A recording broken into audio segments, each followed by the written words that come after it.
What if the person you trusted most was quietly plotting to destroy you? The pen felt heavier than it should have, awkward and untrustworthy in my hand. Across the oak dining table, Jenna sat with a practiced smile, but there was a tightness to her features she couldn't quite hide. Between us, the contract lay flat and menacing, legal jargon disguised as a promise. "It's just for financial protection, Daniel," she murmured, voice syrupy sweet but strained. "Think of the savings, of the girl's future." I nodded absently, but a chill ran through me. Something in her tone, in her urgency, felt wrong. Not protective, not loving, just desperate. I glanced down at the contract again, the words blurring into meaningless lines. Jenna's hand slid across the table to touch mine, but the gesture lacked the familiar comfort it once held. Her fingers barely gripped mine, quick to retreat at the slightest hesitation. Outside the loft's rain-slicked windows, the Seattle drizzle tapped an erratic beat against the glass, like fingers drumming in warning. Across the room, the baby monitor glowed faintly. Olivia and Lila, asleep at last after another exhausting day. They were the anchors of my world. And suddenly, I realized I was standing on dangerously shifting ground. Jenna's voice pressed in again, trying to mask urgency with affection. "This is the smart move, babe. Trust me." But trust felt like a relic from a different life, something misplaced and irretrievable. My instincts, those stubborn, hard-earned instincts, screamed at me to stall, to question, to dig deeper. Signing wouldn't just be a business decision. It would be a surrender. I placed the pen down slowly, meeting Jenna's expectant gaze. This wasn't about taxes. This wasn't about security. This was about betrayal, masked in the language of love. And I was no fool, not anymore. 5 years ago, long before Jenna and the girls, it was just me in this loft. When I met Jenna 2 years later, she breathed into my life with a whirlwind of ambition and charm.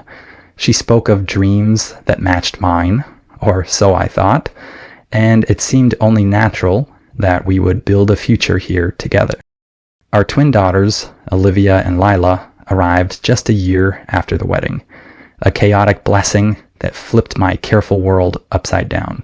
Overnight, the loft transformed from a bachelor's retreat into a family stronghold, filled with laughter, plastic toys, and the sweet, endless noise of life. I kept working insane hours at Foster Design Group, pushing projects through late nights and early mornings, determined to give the girls every opportunity. Jenna shifted from full-time event planning to a more flexible freelance life, or at least that's what she told me.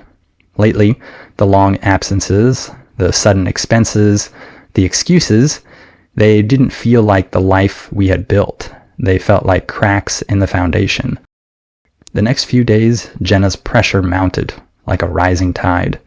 Every conversation found its way back to the papers, to the smart financial move I just couldn't see. She spoke faster now, layering sweet smiles over sharper words. "You're being stubborn," she said one night while I fixed Olivia's broken toy at the kitchen counter. "If you trusted me, you wouldn't make such a big deal about a signature." The problem was, I did trust once, blindly, but I could see the cracks now. Her glances at her phone during dinner, the late nights she called last-minute clients, the cold distance that widened each time she kissed my cheek goodbye. It wasn't about tax breaks. It never had been. She slid the papers across the counter again after putting the girls to bed, her patience worn thin. "If you loved us," Jenna said, voice low, "you'd do this. You'd make sure we're protected." There was an edge beneath the sweetness, a warning dressed as devotion. I picked up the contract, flipping through the dense pages, each clause a dagger pointed straight at me. Full transfer of the loft into her name, control over our joint assets. No mention of a trust, no plan for the girls' security, only Jenna's name carved into every future possibility. My hand hovered over the pen she so carefully placed beside the papers, but my gut twisted hard enough. The worst part was how carefully she masked it all under the guise of love, as if gaslighting me into signing away everything I had built was somehow a favor. I didn't recognize her anymore, not the woman I married, not the mother of my children. She was a stranger now, standing in my kitchen, her ambition outweighing every memory we had made.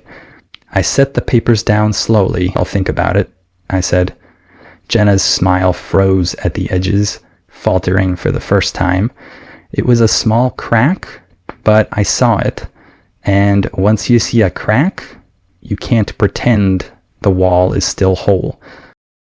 The next morning, I found myself sitting across from Marcus Reed at our usual coffee shop, the smell of burnt espresso and rain-soaked pavement hanging between us.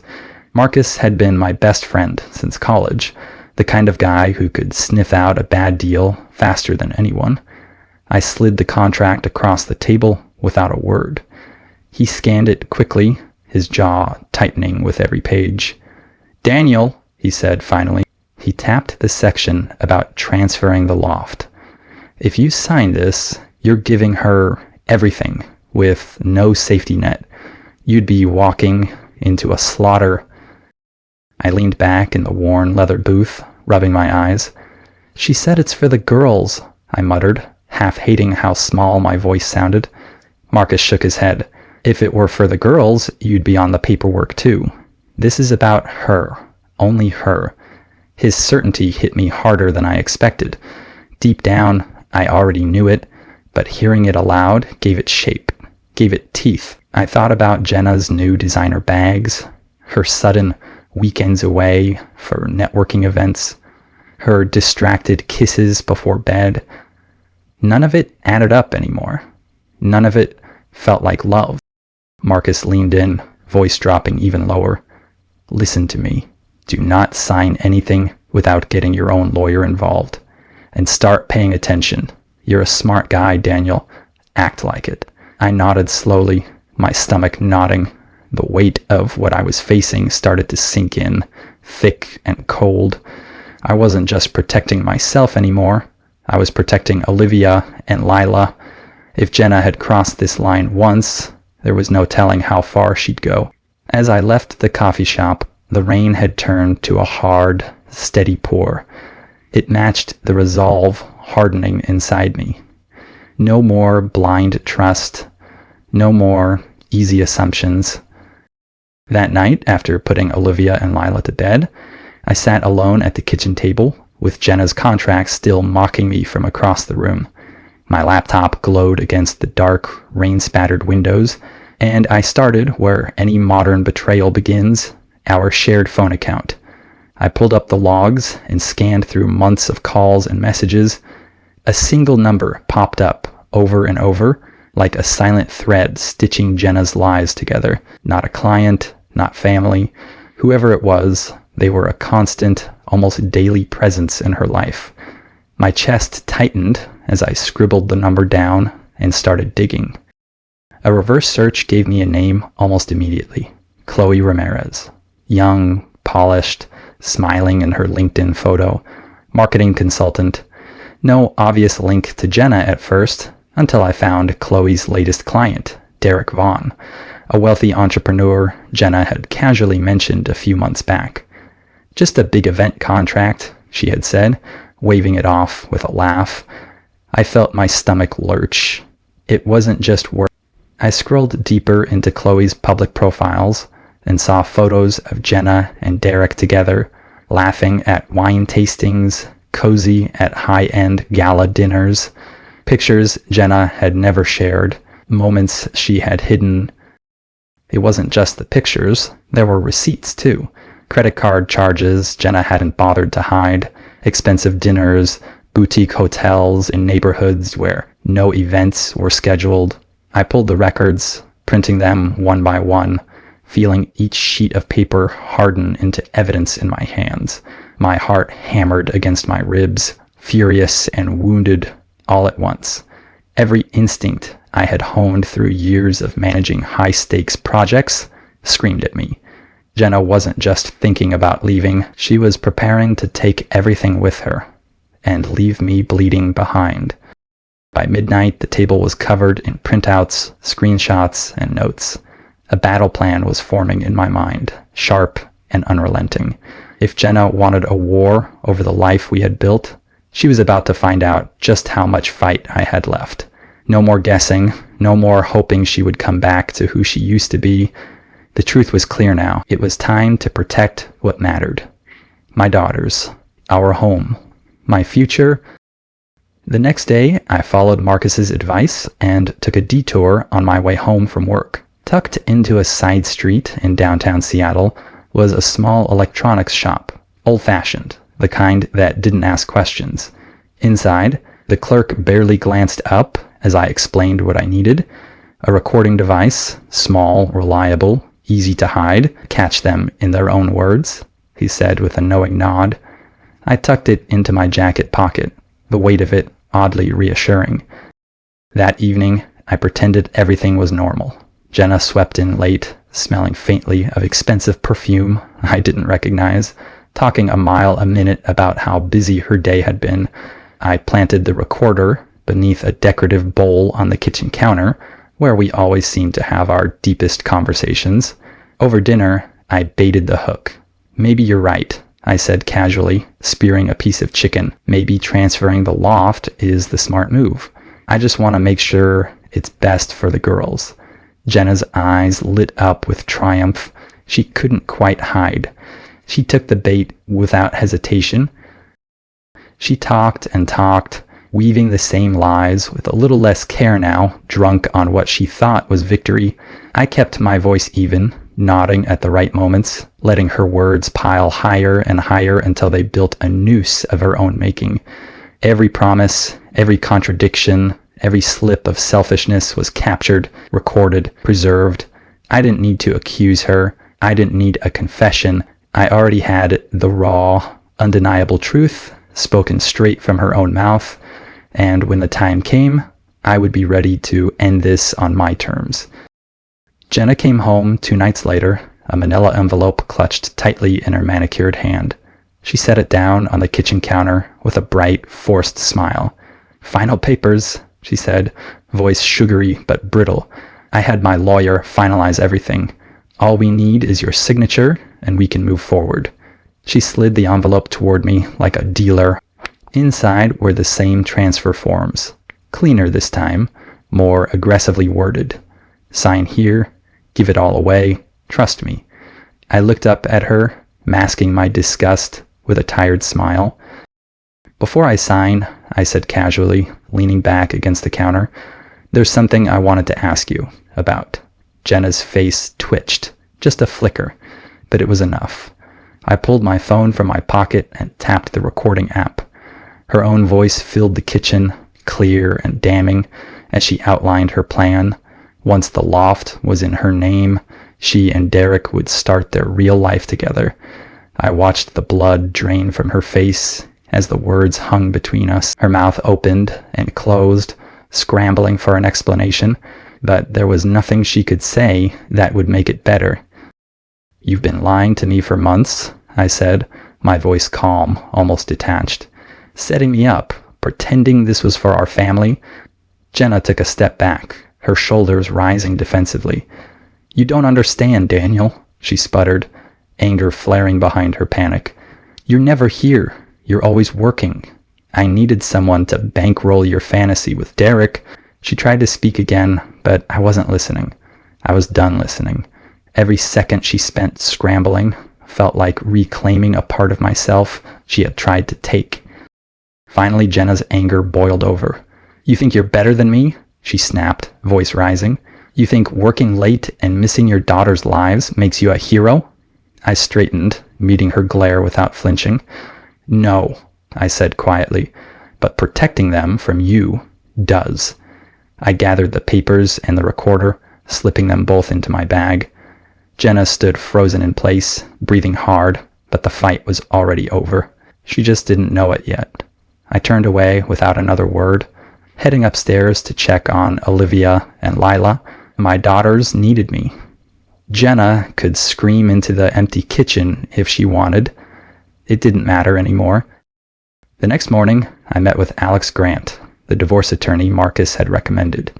His office overlooked Puget Sound, calm and deceptively peaceful, a sharp contrast to the storm brewing in my life. I laid everything out: recordings, financial records, text messages Jenna had carelessly left exposed. Alex flipped through the evidence with a slight, approving nod. He said, tapping the recorder, "Is a gift. You didn't just catch her being unfaithful, you caught her plotting financial fraud. Judges tend to frown on that." For the first time in weeks, I felt a sliver of control slipping back into my hands. Jenna didn't go quietly. When she was served the divorce papers, the mask she wore for so long finally shattered. She countered immediately, demanding half the loft, half my firm's assets, spousal support, even primary custody of the girls. Her demands were outrageous, laughable if they hadn't been so vicious. But Alex was ready. He filed motions so fast Jenna's attorney couldn't keep up, painting her as a financial risk and a negligent parent, with clear evidence of her secret life with Derek. Every legal strategy Jenna threw at us, we anticipated and dismantled with precision. The courtroom battles stretched for weeks, each hearing a new reminder of how far Jenna had fallen from the woman I once loved. She sat there in designer clothes she could no longer afford, spinning lies that unraveled the second our evidence hit the judge's desk. When we played the recording of her boasting about her plans for the loft, Jenna's entire argument crumbled. I watched her shrink back into her seat. Pale and defeated, the judge awarded me sole ownership of the loft and primary custody of Olivia and Lila, granting Jenna only supervised visits until further review. Walking out of that courthouse felt like breaking the surface after drowning.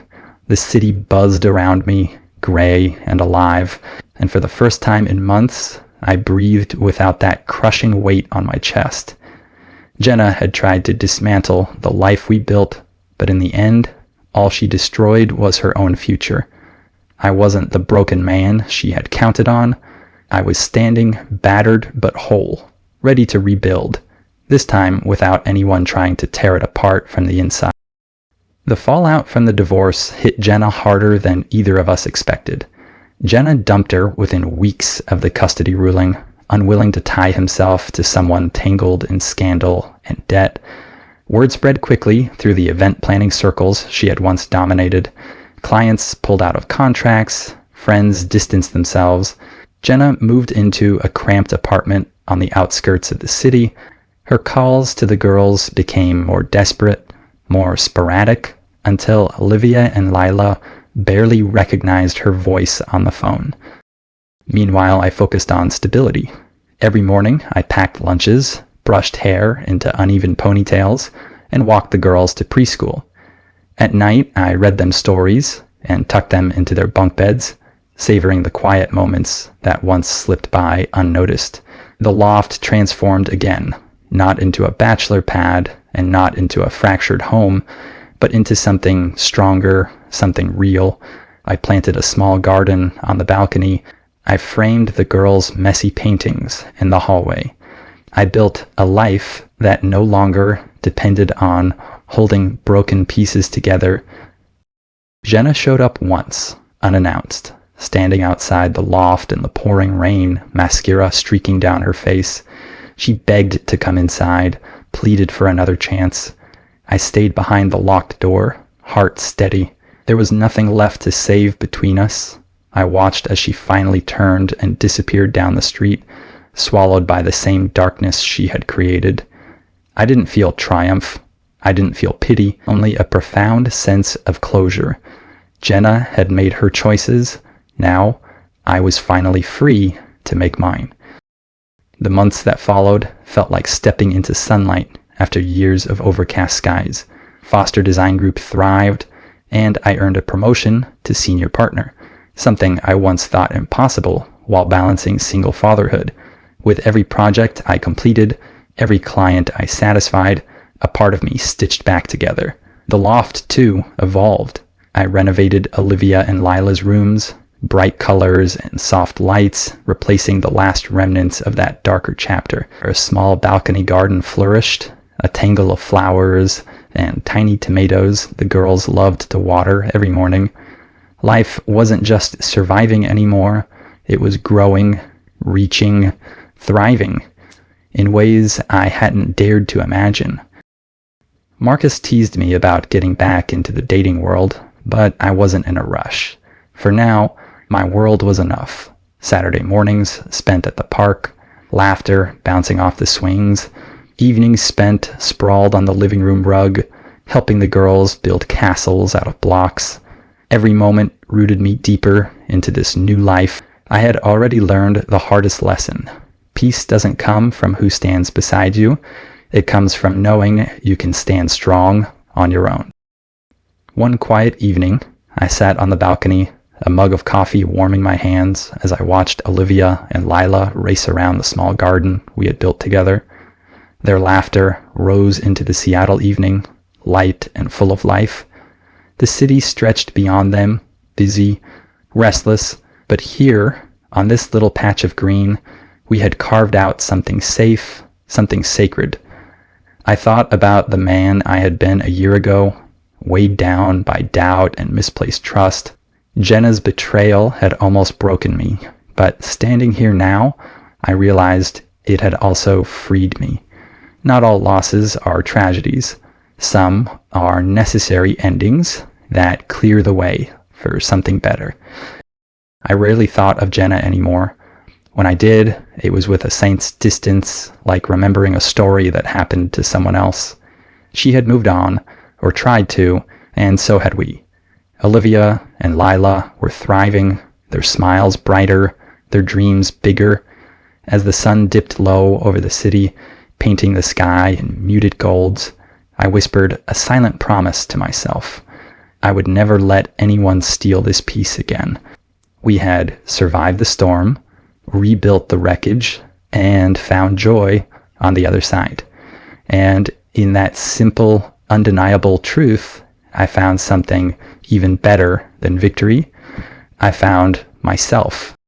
Life has a way of testing us when we least expect it. In Daniel's story, betrayal came wrapped in sweet words and familiar smiles, but he learned that true strength isn't just surviving heartbreak, it's having the courage to rebuild. Trust your instincts, even when it's uncomfortable. Protect what matters most, your peace, your family, your future. Sometimes the people you think will stand with you, but loss isn't the end. It's a beginning, a chance to forge a stronger, wiser version of yourself.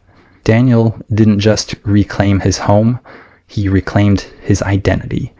And in doing so, he gave his daughters a better life built on truth and resilience. If this story resonated with you, or if you believe in the power of standing tall after betrayal, don't keep it to yourself. Like this post to show your support for stories of strength. Subscribe for more powerful, emotional narratives that dive deep into life's raw realities. And share this story with someone who might need a reminder. No matter how dark it gets, you can always rebuild